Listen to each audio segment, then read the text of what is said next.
வெங்கட்ரமணன், தற்போது இந்த கூட்ட நெரிசலில் சிக்கி 11 பேர் பலியாகி இருக்கிறார்கள், 6 பேர் கவலைக்கிடமாக இருக்கிறார்கள், மேலும் பலர் மருத்துவமனையில் அனுமதிக்கப்பட்டு சிகிச்சை பெற்று வரக்கூடிய சூழலில் பாஜகவும் தொடர்ந்து கர்நாடக அரசு மீது பல்வேறு குற்றச்சாட்டுகளை முன்வைத்து வருகிறது. இந்த நிலையில் கர்நாடக அரசு உயிரிழந்தவர்களுக்கோ அல்லது இந்த விபத்தில் காயமடைந்தவர்களுக்கோ ஏதேனும் நிவாரணம் அறிவித்திருக்கிறதா தற்போது வரை? நிச்சயமாக, ஏன்னா இது மிகப்பெரிய ஒரு சோக நிகழ்வாக அரங்கேறி இருக்கிறது. ஒட்டுமொத்தமாக மாநில அரசு மீது மிகப்பெரிய ஒரு அவப்பேரை ஏற்படுத்தக்கூடிய அளவிற்கு ஒரு செயல் என்பது அரங்கி இருக்கிறது. இந்த நிலையிலிருந்து இந்த கூட்ட நெரிசலில் சிக்கி படுகாயமடைந்து மருத்துவமனையில அனுமதிக்கப்பட்டிருக்கக்கூடிய நபர்களை கர்நாடகாவுடைய முதலமைச்சர் சித்தராமையா நேரில் சென்று பார்வையிட இருப்பதாக தகவல்கள் கிடைக்கப்பட்டிருக்கிறது. நிச்சயமாக உயிரிழந்த நபர்களுக்கு மாநில அரசு சார்பாக நிவாரணம் அதாவது ஒரு நிவாரணம் என்பது வழங்கப்படும் என தெரிவிக்கப்பட்டிருக்கிறது. ஆனால் அது குறித்தான அதிகாரப்பூர்வ தகவல் பின்னர் வெளியிடப்படும் என தெரிவிக்கப்பட்டிருக்கிறது. தற்பொழுது வரைக்கும் இந்த உயிரிழந்த நபர்களுடைய விவரங்கள் என்பது தொடர்ந்து சேகரிக்கப்பட்டு வருகிறது. அதாவது ஐசியூ தீவிர அதிகமான சிகிச்சையை வழங்கக்கூடிய நபர்கள் யார், படுகாயமடைந்த நபர்கள் யார், எத்தனை பேர் இன்னும் ஆபத்தான கட்டத்தில் இருக்கிறாங்க உள்ளிட்ட விவரங்கள் சேகரிக்கப்பட்டு முதல் கட்டமாக அவர்கள் குடும்பத்திடம் தகவல்கள் என்பது கொடுக்கப்பட்டிருக்கிறது. கூட்ட நெரிசலில் சிக்கி படுகாயமடைந்து மருத்துவமனையில அனுமதிக்கப்பட்டிருக்கக்கூடிய நபர்களை கர்நாடகாவுடைய முதலமைச்சர் சித்தராமையா நேரடியாக சென்று சற்று நேரத்தில் பார்வையிட இருக்கிறார். நிச்சயமாக உயிரிழந்த நபர்களுக்கும் படுகாயமடைந்த நபர்களுக்கும் மாநில அரசு உரிய நிவாரண உதவி அளிக்கும் என தகவல்கள் கிடைக்கப்பட்டிருக்கிறது. அது குறித்தான தகவல்களை பின்னர் கர்நாடக அரசு அதிகாரப்பூர்வமாக அறிவிக்கும் என்கிற தகவலும் கிடைக்கப்பட்டிருக்கிறது. கர்நாடகா 18 ஆண்டுகள் ஒரு பக்கம் 18 ஆண்டுகளுக்கு பிறகு IPL கோப்பையை RCB வென்றிருந்து அந்த வெற்றி விழாவை கொண்டாடுவதற்காக பெங்களூரு சின்னசாமி மைதானம் வந்த அந்த RCB அணிக்கு ஒரு மிகப்பெரிய ஒரு சோக நிகழ்வாக இந்த கூட்ட நெரிசலில் சிக்கி 11 பேர் உயிரிழந்திருக்கக்கூடிய ஒரு சம்பவம் மிகப்பெரிய ஒரு சோகத்தை ஏற்படுத்தி இருக்கிறது. ஏற்கனவே இந்த விஷயம் குறித்து பாஜக உள்ளிட்ட எதிர்கட்சிகள் காங்கிரஸ் மீது பல கடுமையான விமர்சனங்களை முன்வைத்திருக்கிறது. இதற்கு இந்த விமர்சனங்களுக்கு காங்கிரஸ் துணை முதலமைச்சர் தற்பொழுது ஒரே நேரத்தில் அந்த கட்டுக்கடங்காத கூட்டம் கூடியதன் காரணமாக தான் இந்த நிகழ்வு அரங்கேறி இருக்கிறது எனவும் இந்த நிகழ்வுக்கு நான் மன்னிப்பு கேட்டுக் கொள்வதாகவும் கர்நாடகாவுடைய துணை முதலமைச்சர் தெரிவித்திருக்கிறார். தொடர்ந்து இந்த விழா நடைபெறுமா அப்படிங்கிற ஒரு கேள்வியும் எழுந்திருக்கு. இந்த நிலையில் தான் இந்த கூட்ட நெரிசலில் சிக்கி படுகாயமடைந்து மருத்துவமனையில் அனுமதிக்கப்பட்டிருக்கக்கூடிய நபர்களை கர்நாடகாவுடைய துணை முதலமைச்சர் சித்தராமையா நேரடியாக சென்று பார்வையிடுவதாக தகவல்கள் கிடைக்கப்பட்டிருக்கிறது.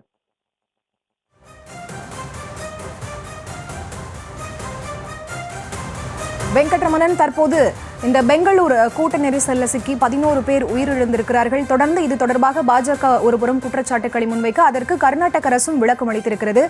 மருத்துவமனையில் அனுமதிக்கப்பட்டிருக்கக்கூடியவர்களை நேரில் சென்று கர்நாடக முதலமைச்சர் சித்தராமையா பார்க்க இருப்பதாகவும் சொல்லியிருக்கீங்க.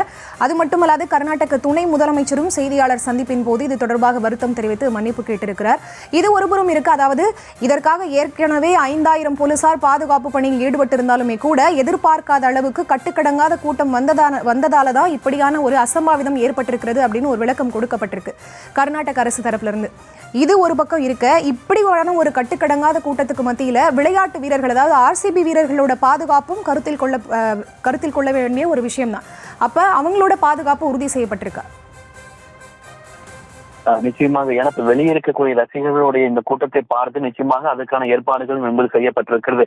ஏற்கனவே பாஜக கடுமையான விமர்சனத்தை முன்வைத்திருக்கிறார்கள். அதற்கு ஏற்கனவே கர்நாடகாவுடைய துணை முதலமைச்சர் என்ன சொல்லியிருந்தாருன்னா 5000 போலீசார் பாதுகாப்பு பணியில் ஈடுபட்டிருக்கிறதாக அவர் சொல்லியிருந்தார். ஆனா பாஜக தரப்புல என்ன சொல்லியிருக்காங்க மீண்டும் அப்படின்னா, லட்சக்கணக்கானவரை கட்டுப்படுத்த வெறும் 5000 காவல்துறை போதுமானதா என்கின்ற ஒரு கேள்வியை பாஜக எழுப்பியிருக்கு. நம்ம முன்கூட்டியே பார்த்தோம், அங்க இருக்கக்கூடிய காவல்துறைக்கு மிகப்பெரிய ஒரு சவாலே. ஒரு பக்கம் கூட்டத்தை கட்டுக்குள்ள கொண்டு வரணும், மறுபக்கம் மைதானத்துக்குள்ள வீரர்கள் இருக்கிறாங்க, மற்றொரு புறம் இனிமேல் கூட்ட நெரிசல்ல யாரும் உயிரிழப்பு ஏற்படக்கூடாது அப்படின்னு காவல்துறைக்கு அங்க இருக்கக்கூடிய முன்னாக இருக்கக்கூடிய சவால்கள் ரொம்ப பெரிதாக இருக்கிறது. மற்றொரு புறம் ஒரு சில இடங்கள்ல இந்த விஷயம் இன்னுமே உணராத ஒரு சில ரசிகர்கள் பொதுமக்கள் முண்டியடித்து மைதானத்துக்கு அங்க செல்லக்கூடிய காட்சிகளை நம்மளால் பார்க்க முடிகிறது. இப்ப ஒரு சில இடத்துல காவல்துறை தடியடி நடத்தும் பொழுது அந்த தடியடியிலிருந்து தப்பித்து ஓடும் பொழுதும் கூட ஒரு சில நபர்கள் விழக்கூடிய காட்சிகளை நம்மளால் பார்க்க முடிகிறது. ஏன்னா கூட்டத்தை கட்டுக்குள்ள கொண்டு வர காவல்துறை தொடர்ந்து முயற்சி செய்வாங்க. ரசிகர்கள் ஒரு சில இடத்துல ஒத்துழைப்பு அளிக்கல அப்படிங்கிறத காட்சிகள் மூலியமாக நம்மளால பார்க்க முடிகிறது. ஒரு சில இடத்துல அப்படி கட்டுக்குள் கொண்டு வர முடியல அப்படிங்கிற பட்சத்தை காவல்துறை தடியடி நடத்தும் பொழுது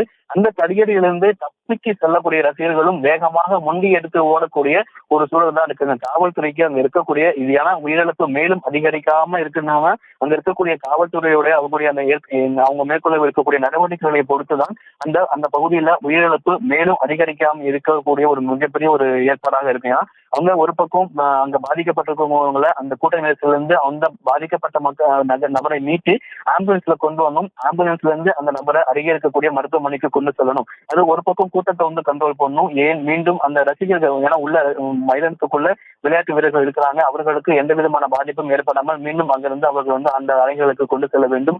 இப்படி அங்க இருக்கக்கூடிய காவல்துறைக்கு இது மாநில அரசுக்கே மிகப்பெரிய ஒரு சவாலான விஷயமாக ஒட்டுமொத்த மாநிலத்துடைய கேள்வியாகத்தான் இது இருக்கிறது. ஒட்டுமொத்த கர்நாடகா மாநிலத்துக்குமே மிகப்பெரிய ஒரு சவாலாகத்தான் இந்த விஷயம் தற்பொழுது பேசு பொருளாக மாறி இருக்கிறது. இதனை எப்படி கையாள போகிறார்கள் அப்படிங்கிறதா எல்லாத்துடைய கேள்வி. ஏன்னா ஏற்கனவே இந்த விஷயத்துல பாஜக உள்ளிட்ட எதிர்கட்சிகள் கடுமையான விமர்சனத்தை முன்வைத்திருக்கக்கூடிய ஒரு சூழ்நிலையில் கர்நாடகா மாநில அரசு இந்த விஷயத்தை தற்போதைய சூழலை எப்படி கையாள போகிறார்கள் அப்படிங்கிற ஒரு கேள்வி மிகப்பெரிய ஒரு கேள்வி எழுந்திருக்கிறது. மீண்டும் உயிரிழப்பு அதிகரிக்க கூடாது, ரசிகர்களுடைய பாதுகாப்பு, அதே விளையாட்டு வீரர்களுடைய பாதுகாப்பு, அங்கு மைதான பெண்கள் வந்திருந்தா வயதான குழந்தைகள் யாராவது வந்திருந்தா அவர்களுடைய பாதுகாப்பு, ஏற்கனவே உயிரிழந்த நபர்களுக்கு என்ன செய்ய போகிறார்கள், படுகாயமடைந்த நபர்களுக்கான சிகிச்சைகள் முறைகள் எந்த அளவுக்கு இருக்கு எப்படின்னு அந்த மாநில அரசுடைய ஒட்டுமொத்த செயல்பாடுகளே ஒரு கேள்விக்குறியாக்கக்கூடிய அளவிற்கு இந்த ஒரு சம்பவம் என்பது நிகழ்ந்திருக்கிறது. 18 ஆண்டுகளுக்கு பிறகு ஒரு RCB அணி கோப்பையை வென்ற ஒரு வெற்றி விழாவாக கொண்டாட வேண்டிய ஒரு நிகழ்வு தற்பொழுது மிகப்பெரிய ஒரு சோக நிகழ்வாக மாறி இருக்கிறது. அதாவது நேற்று தினமே RCB கோப்பையை வென்று அவர்கள் பெங்களூர் திரும்புவார்கள் என தெரியாதா எனவும் ஏன் முன்கூட்டியாகவே ஒரு முன்னெச்சரிக்கை நடவடிக்கைகள் மேற்கொள்ளவில்லை என பாஜக தொடர்ந்து கடுமையான விமர்சனங்களை முன்வைத்துள்ளது. தொடக்கத்துல இது போன்ற நடைபெறும் அப்படின்னு தான் காவல்துறை தொடக்கத்துல இந்த நிகழ்வுக்கு இந்த அனுமதி என்பது மறுக்கப்பட்டிருந்தது. ஆனால் மீண்டும் அதனை மாற்றி அந்த அனுமதி கொடுக்கக்கூடிய பட்சத்துல தான் தற்போது இது போன்ற ஒரு நிகழ்வு என்பது ஏற்பட்டிருப்பதாக தகவல்கள் கிடைக்கப்பட்டிருக்கிறது. தொடர்ந்து இந்த விஷயத்துடைய தீவிரத்தன்மை தெரியாமல் இன்னமும் ஒரு சில ரசிகர்கள் முண்டியெடுத்து மைதானத்துக்குள்ளே அந்த பகுதிக்கு அருகே இருக்கக்கூடிய பகுதிகளில் முண்டியெடுத்து செல்லக்கூடிய காட்சிகளை நம்மளால் பார்க்க முடிகிறது.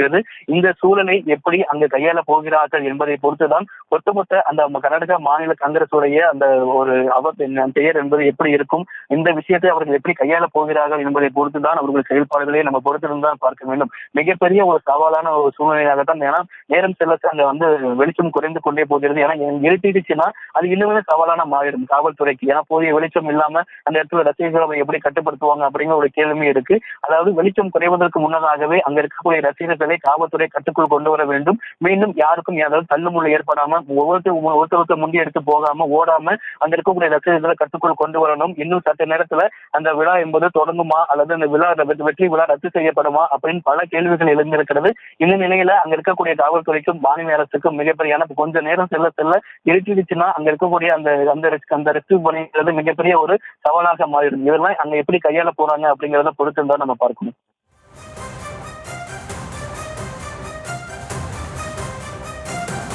வெங்கட்ரமணன், தற்போது கர்நாடக அரசு தரப்பிலிருந்து கூறப்பட்டிருக்கிறது 5000 போலீசார் பாதுகாப்பு பணியில் ஈடுபடுத்தப்பட்டிருக்கிறார்கள் அந்த சின்னசாமி மைதானத்திலும் அதை சுற்றி இருக்கக்கூடிய பகுதிகளிலும் சேர்த்து. இந்த இடத்துல நம்ம எக்ஸ்பெக்டேஷன் வர்சஸ் ரியாலிட்டி அப்படிங்கிற ஒரு விஷயத்தை பார்க்க வேண்டியிருக்கு. எவ்வளவு பேர் வருவாங்கன்னு எதிர்பார்க்கப்பட்டது, எவ்வளவு பேர் வந்தாங்க தோராயமா அப்படிங்கிற தகவல் கிடைச்சிருக்கா? நிச்சயமாக இந்த சம்பவத்துக்கு பிறகாக செய்தியாளர்களை சந்தித்த கர்நாடகாவுடைய துணை முதலமைச்சர் 5000 காவல்துறையினருக்கு பாதுகாப்பு பணி ஈடுபட்டுக் கொண்டிருக்கிறார்கள் என அந்த விஷயத்தை அவர் தெரிவித்திருந்தார். பாஜக வச்ச குற்றச்சாட்டு என்னன்னா, லட்சக்கணக்கில் மக்கள் இருக்கும்போது அந்த லட்சக்கணக்கான மக்களை கட்டுப்படுத்த வெறும் 5000 காவல்துறை எப்படி போதுமானதாக இருக்கும் அப்படின்னு பாஜக எதிர்த்து விமர்சனத்தை முன்வைத்திருக்காங்க. அந்த சின்னசாமி மைதானத்தை பொறுத்த வரைக்கும் மிக ஒரு குறுகிய சாலை, இந்த சாலை பிரதான சாலையா இருக்கு, ஒரு மிக குறுகியதான சாலை தான். இப்படியான ஒரு வெற்றி விழாவுக்கான ரசிகர்கள் அதிக அளவு கூடும். ஏன்னா 18 ஆண்டுகளுக்கு பிறகு RCB அணி கோப்பையை வென்றிருக்கிறது. அந்த அணி பெங்களூரு, கர்நாடகா தெரியுமே, பெங்களூர்ல சின்னசாமி மைதானத்துக்கு வருவார்கள் அப்படின்னு ஏற்கனவே மாநில அரசுக்கு தெரிந்தும் ரசிகர்கள் அதிக அளவு கூடுவார்கள் என தெரிந்தும் ஏன் சரியான முன்னெச்சரிக்கை நடவடிக்கைகளை மேற்கொள்ளவில்லை என்பதுதான் பாஜகவுடைய கேள்வியாக காங்கிரசிடம் முன்வைக்கிறார்கள். அதாவது இதற்கு காங்கிரஸ் தரப்பு என்ன பதில் சொல்றாங்க, ஒரே நேரத்துல கட்டுக்கடங்காத கூட்டம் கூடியதன் காரணமாகத்தான் இந்த நிகழ்வு நடைபெற்றிருப்பதாக கர்நாடகா அரசும் தெரிவித்திருக்கிறது. அதாவது அந்த சின்னசாமி மைதானம் வெளியே இருக்கக்கூடிய அந்த பகுதிகளில் 18 ஆண்டுகளுக்கு பிறகு RCB அணி கோப்பையை வென்ற அந்த ஒரு உற்சாகத்தின் மிகுதியில், அதாவது அந்த அவங்களே நினைத்து பார்த்திருக்க மாட்டாங்க இவ்வளவு ரசிகர்கள் பொதுமக்கள் கூடுவார்கள் அப்படின்ட்டு. இதனை ஏன் முன்கூட்டியாகவே அங்க இருக்கக்கூடிய காவல்துறையோ அல்லது உளவுத்துறையோ ஏன் முன்கூட்டியே கண்காணித்து இந்த நிகழ்ச்சியை ஏன் ரத்து செய்திருக்க கூடாது, இல்லைன்னா முந்தைய பாதுகாப்பு அளித்திருக்கலாமே அப்படிங்கிறது தான் பாஜகவுடைய ஒரு குற்றச்சாட்டாக இருக்கிறது. காங்கிரஸ் தரப்பு என்ன சொல்றாங்க அப்படின்னா, ஒரே நேரத்துல கட்டுக்கடங்காத கூட்டம் கூடியதன் காரணமாக தான் நிகழ்வு நடந்திருக்கிறதா, இந்த விஷயத்தில் தான் மன்னிப்பு கேட்டுக் கொள்வதாகவும் கர்நாடகாவுடைய துணை முதலமைச்சர் தெரிவித்திருக்கிறார். தெரிவித்திருக்கிறார். தொடர்ந்து காவல்துறை 5000 கூடுதல் அளவுல பாதுகாப்பு பணி ஈடுபட்டுக் கொண்டிருக்கிறார்கள் என தகவல்கள் கிடைக்கப்பட்டிருக்கிறது. ஒரு பக்கம் காவல்துறையோடு ஒருங்கிணைந்து மற்ற அதிகாரிகளும் அந்த இடத்துல பாதிக்கப்பட்டவர்கள் மீட்கக்கூடிய காட்சிகளை நம்மளால் பார்க்க முடிகிறது.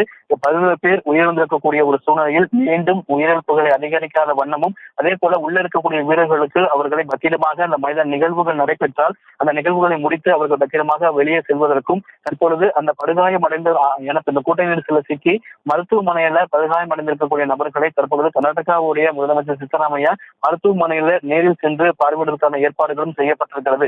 ஏன்னா இந்த விஷயம் மாநிலத்துக்கே மிகப்பெரிய ஒரு கேள்விக்குறியாகத்தான் மாறி இருக்கிறது.